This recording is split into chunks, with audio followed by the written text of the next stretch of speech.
you have something to do tomorrow morning, so you have to go to sleep. So we were kicked out. Okay. So then he said, okay, Dorji, we have to meet next time. I said, okay.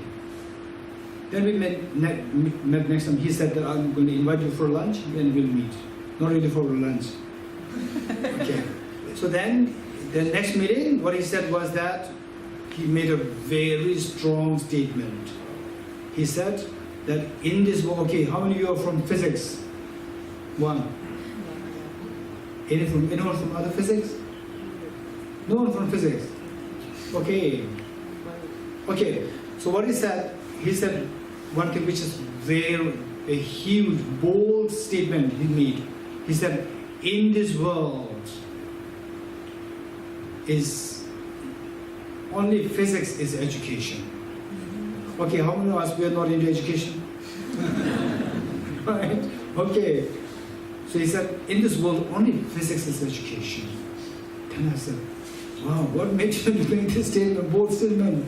And he said, because only physics allows you to have a critical thinking. All others are imitation of the earlier teachers. Wow. Then I said, okay, if this is the reason I'm happy, then you listen to what the Buddha has to say. Then I quoted the Buddha. The Buddha said, the wise men, bhikshus, the wise men, the monks and the nuns. Just as the goldsmith tests the purity of the gold by cutting, rubbing and burning the gold, you should also examine my words and put them into practice, not simply because you respect me. I said this, and he remained silent for a few seconds. And he said, oh, the Buddha must have been a great physicist. Right? Okay, so this is where the Buddhist philosophy and the modern science meet to look for the objectivity. It's amazing. It's amazing. Okay, so then the question is, what is the objectivity of the objects? What is what is the reality of the object? This is the question.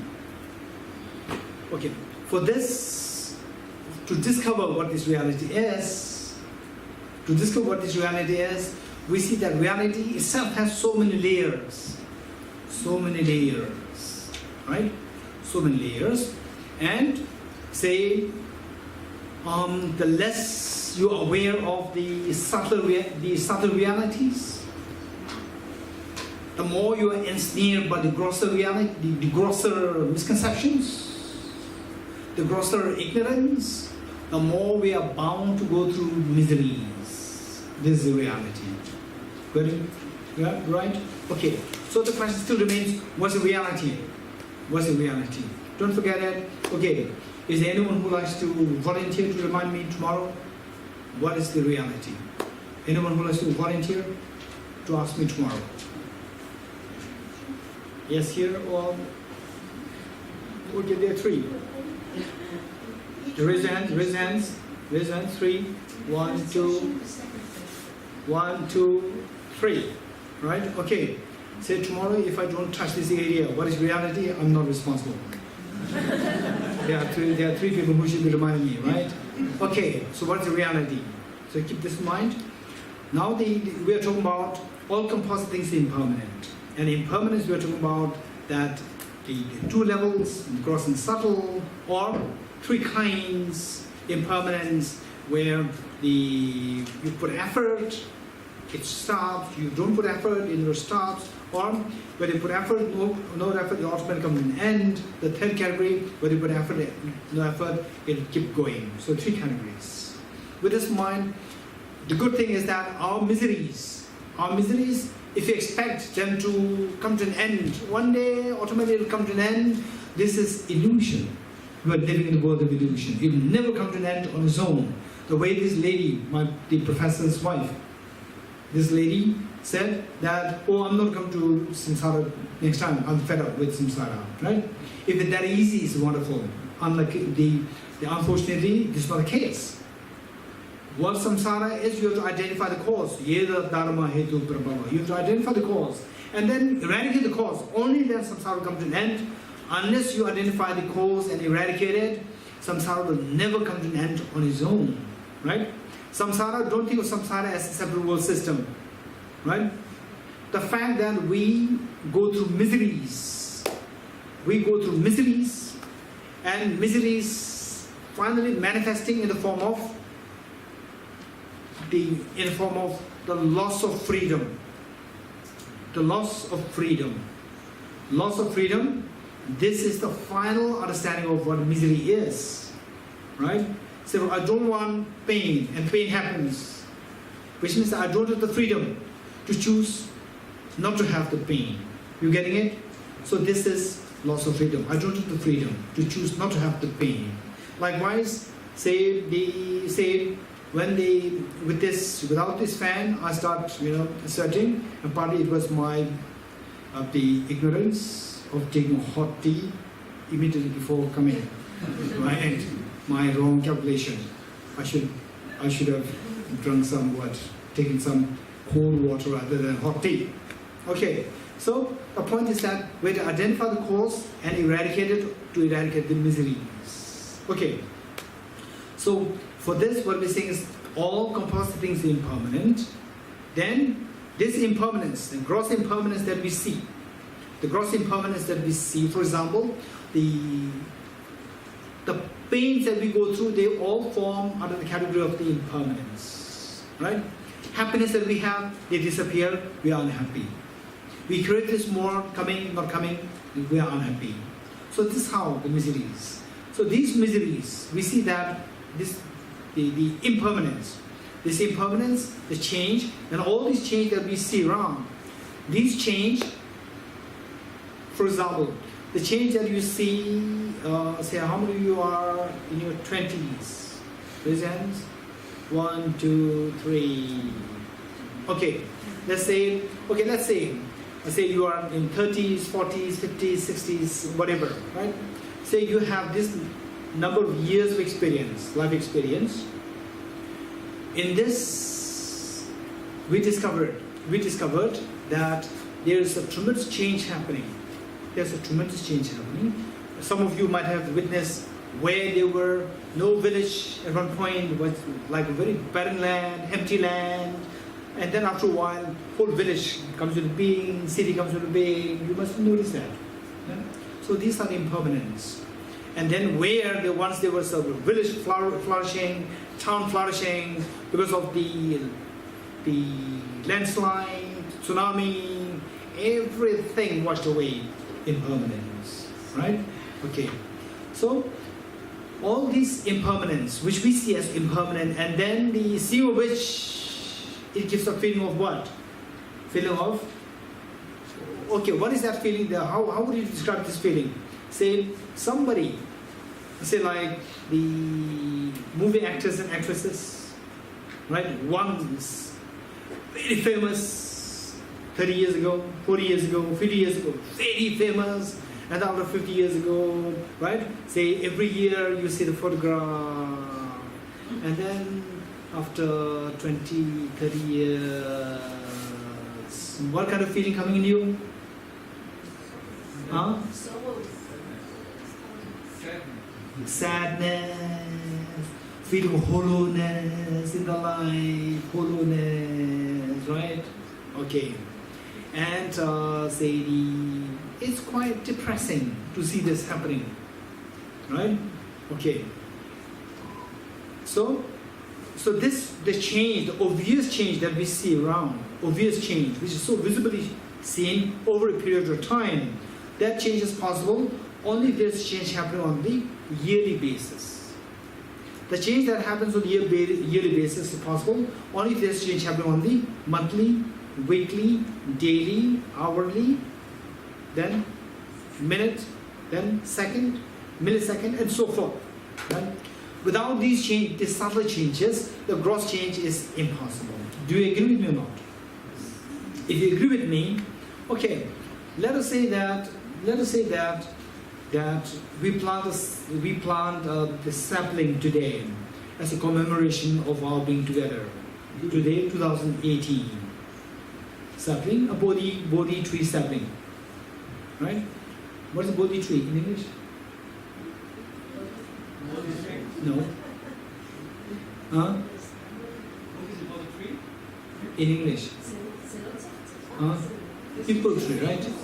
People tree, people tree. People tree. Yes, okay. So let's say we plant a people tree, Bodhi tree, as a commemoration of our being together in 2018. And those who are in your 20s, after after 20 years, right? You have a gray hair coming here, right? Those in 20s now, right? Okay, those above 20s, I don't know.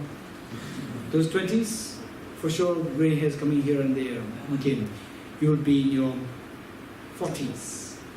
Okay, let's say that then after 20 years, we come back again to commemorate the 20 years completion.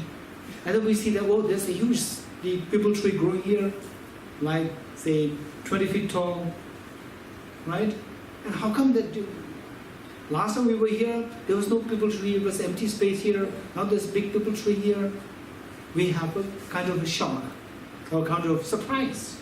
So this surprise was because we did not see this, we just see only the land, empty land, and suddenly a big tree. We did not see in between. So therefore we were surprised. In actuality, somebody who is here for all these years, there's nothing for him or her to feel surprised about. Because this person saw that this tree was growing, right? Every year, 2 feet tall. Every year, 2 feet. Right? And then say, is it that, okay, next year is the completion of the 20 years, so I have to grow 20 feet suddenly? No. It has been growing 2 feet every year. 2 feet. Right? No. 1 feet, let's say. 1 feet every year. And then this 1 feet, the change happening on a yearly basis, that it is accumulated to make it, say, 20 feet in 20 years, 10 feet in 10 years. Okay. Now this change that you see, one foot tall in 1 year, is because of the 1 inch growth taking place in 1 month. So this change, without this change, the change that you see in 1 year, 1 foot, is not possible. The change that you see in the month is because the change that you see in the day, hour, minute, second, millisecond. Okay, from there again you can go there. So we say, when you see the change happening on the yearly basis, do you see the change? Yearly basis, do you see the change in the hourly basis? Hourly basis, you don't see the change. And say the hour hand in your watch, hour hand, do you see that it's moving like this? You keep looking at it, do you see it moving? When you keep looking at it, you see it moving, it's amazing. Right? If you can see it move, wow, it's amazing. You have very refined eyesight. And for most of common people, we don't see it moving unless you come out 1 hour.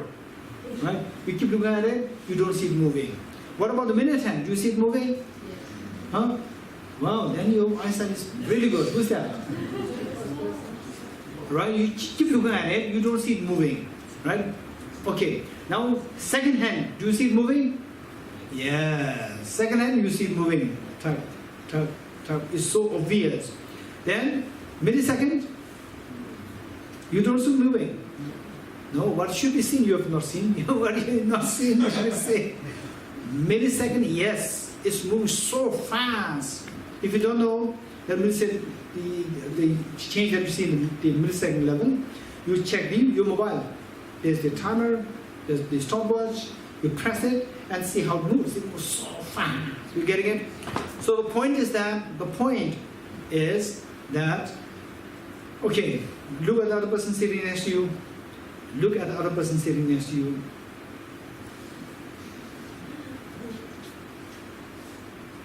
Okay, don't smile. I did not ask you to smile. Just look at the other person. Okay, good. Good. Now, no need to gaze all the time. Okay, now, when you look at the other person, how many of you have seen that other person changing like this? How many have seen that? You have not seen that. Actually, the change is happening. Moment by moment, change is happening. This is a reality. Yet we don't observe it. If we analyze it, the way we analyze it, like the change that will happen, that you see in the 10 years, is because the change that you see in the 1 year, 1 month, 1 week, 1 day, 1 hour, 1 minute, 1 second, and 1 millisecond. Millisecond, we see that it moves so fast. In actuality, our body, whole thing is moves so fast. This is the reality, right? If you can really see that our eyesight is so gross, that we don't see that. If you can really see that everything moves so fast, it'll give you such a feeling of fear. Okay, how many of you been in the train? On the train? Raise your hands. How many of you have never been in the train? Okay, almost all been in train. And what's the sound of the train like? Very fast, like this. Recently, when I was in France, one of my very good friends drove me, and 140 kilometers per hour, and the window was open, and I was just observing the sound of this, the car moving, and literally, it's very scary.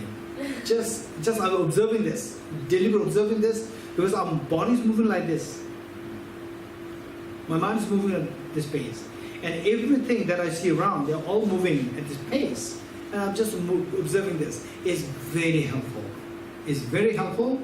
Sometimes you can do that. Some people, but when you drive, don't do that. Right? Only if you're a passenger, not as a driver, right? The driver, you drive 140 kilometers per hour. First of all, the traffic police may catch you, right? Number two, you may bang against anything anytime, right? So as a driver, be very careful. As passengers, you can open the window and just observe the sound of the impermanence. Very scary. Okay, so with this, the point is that if it is moving so fast, our mind is moving so fast, then the next question is, where is this going towards? Where is it heading towards? If it's moving so fast. Say, imagine that suddenly somebody picked you up and throw you in a very fast moving train.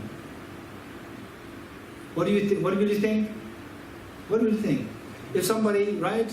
No clue, a stranger comes and picks you up and throw you into a very fast moving train. What do you think? Wow, how lucky I am. I don't feel right. Or what is your fear? What's the big? Self-grasping? Oh my God, I'm really done. No, what I'm saying is, what's the feeling coming to you? Fear, right? And do you agree with me? Faster the train, more the fear? Yes. Why more fear? Faster train, why more fear? Why? Because you don't know where this train is taking. You agree with me? And faster is more scary. Imagine if the train driver is your mother.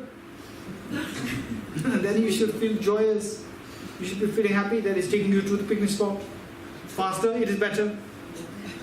Whereas if the train driver is the terrorist, you're done. Faster is more scary, it will take you to a slaughterhouse. Right? So therefore, in our case, our body is moving so fast, like a very fast moving train. Where is this body? Where is this mind? Where is this self taking me? It is taking me. Who decides? The driver decides. Who's the driver? Our mind is the driver. And our mind, sometimes the driver may be good, but the driver may be under the terrorists, right? So our mind, unfortunately, it is under the influence of the two negative, destructive emotions: self-grasping ignorance and self-centered attitude. You're getting it? So our mind is under the influence of these two destructive emotions: self-grasping ignorance, self-centered attitude. As long as we are under these two destructive emotions, influence of these two destructive emotions, it will only take us to the slaughterhouse, only take us to the miseries. That is the meaning of the second seal. What's the second seal? All contaminated things are of the suffering nature. All contaminated things are suffering nature. Meaning that contaminated, the worst of the contamination is mental contamination. Worst of the mental contaminations are the self-grasping ignorance and self-centered attitude. As long as we are under the control of the two contaminations, It will only take us to the miseries. All contaminated things are of suffering nature. Okay. Now what could be your next question? If you come to realize that I'm suffering terribly, there's so much of fear, I'm in impermanence, I'm going towards the miseries because of the contaminations, what could be the next question? Anyone? Huh? How do I not get there? Huh? How do I not get there? How do I not How, get to the slaughterhouse? how should? How should you stop?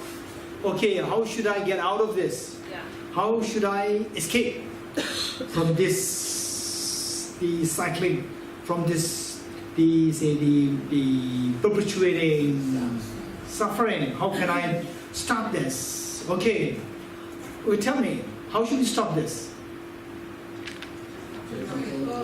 Huh?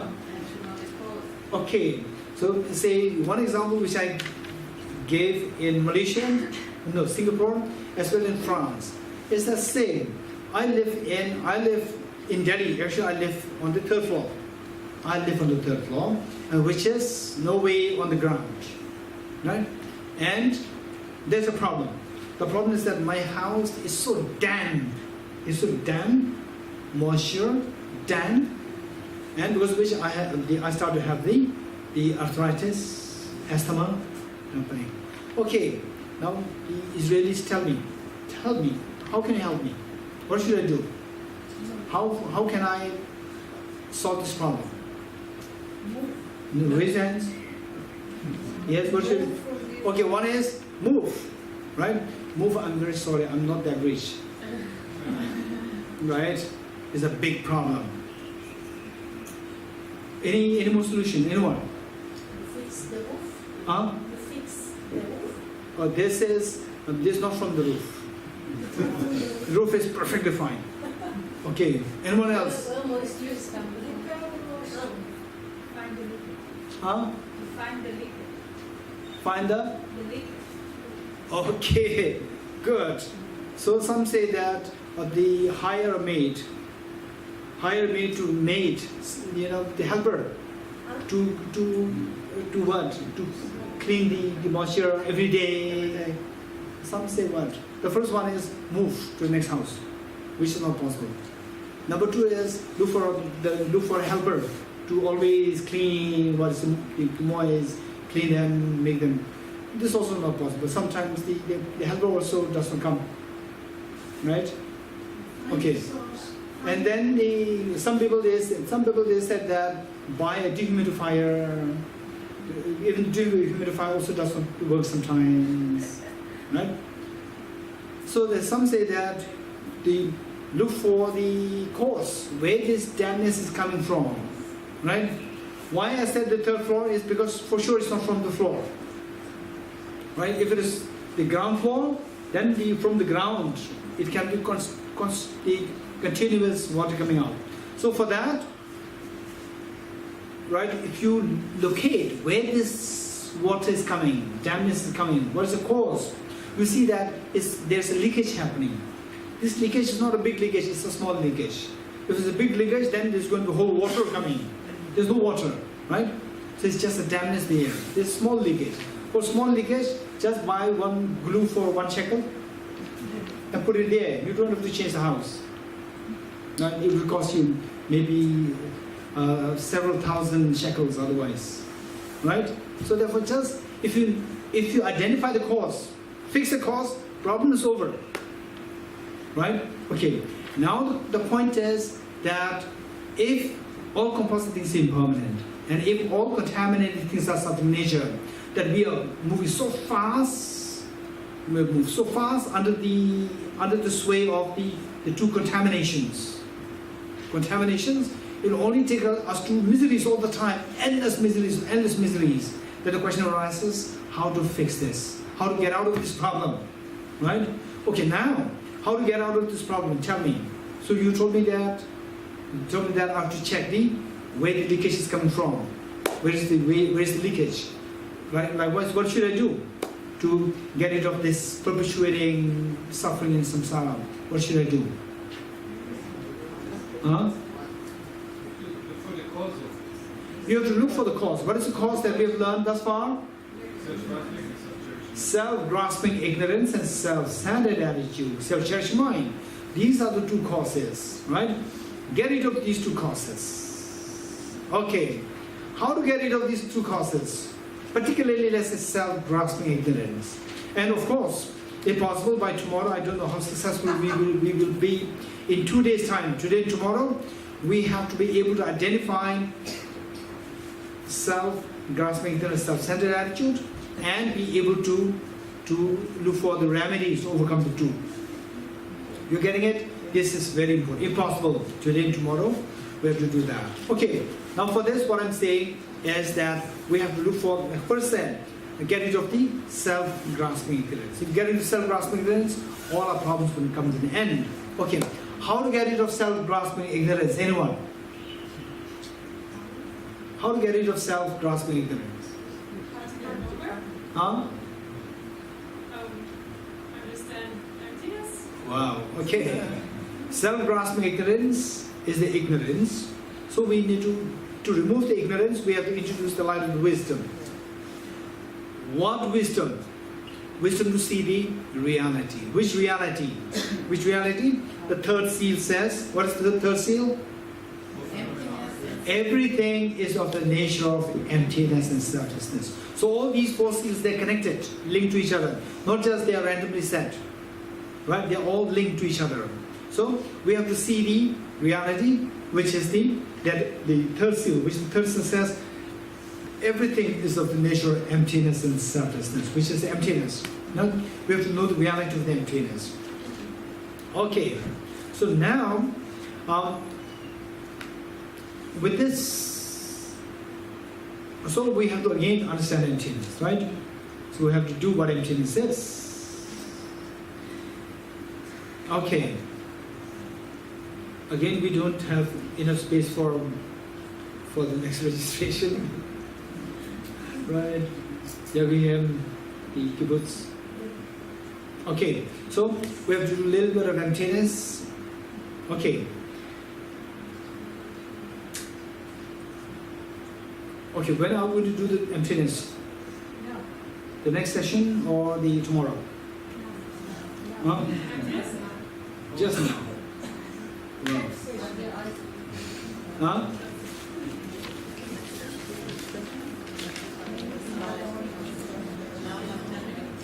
We have 10 minutes, right?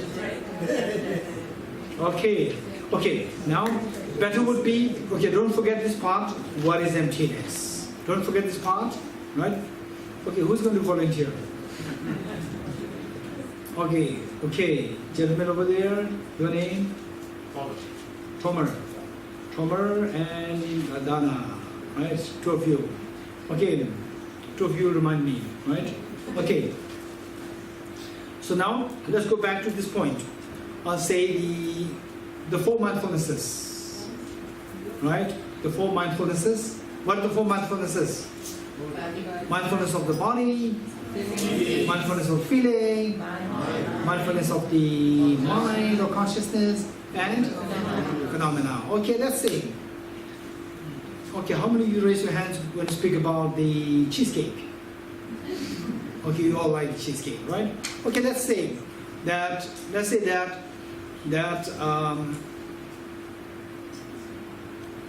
somehow you are disconnected with cheesecake for 2 years. And then suddenly, right, you on your birthday your mother brings a cheesecake. Big cheesecake. Are you happy, not happy? Happy. Very happy, right? Okay. Why? Why? Because I'm now going to have my favorite thing, right? Okay. So your mind is attached to the cheesecake. Cheesecake is a body, feeling, mind, or what? Body, not necessarily physical human body, but body means physical body. So, and then your father comes and says, no, this is not the cheesecake, right? The shopkeeper, he sold you the wrong one. This is expired cheesecake. Date expired. Date expired, right? They say the 2 months expired. Okay. Are you interested to have it? No. No. Which means it's the same object, but you know more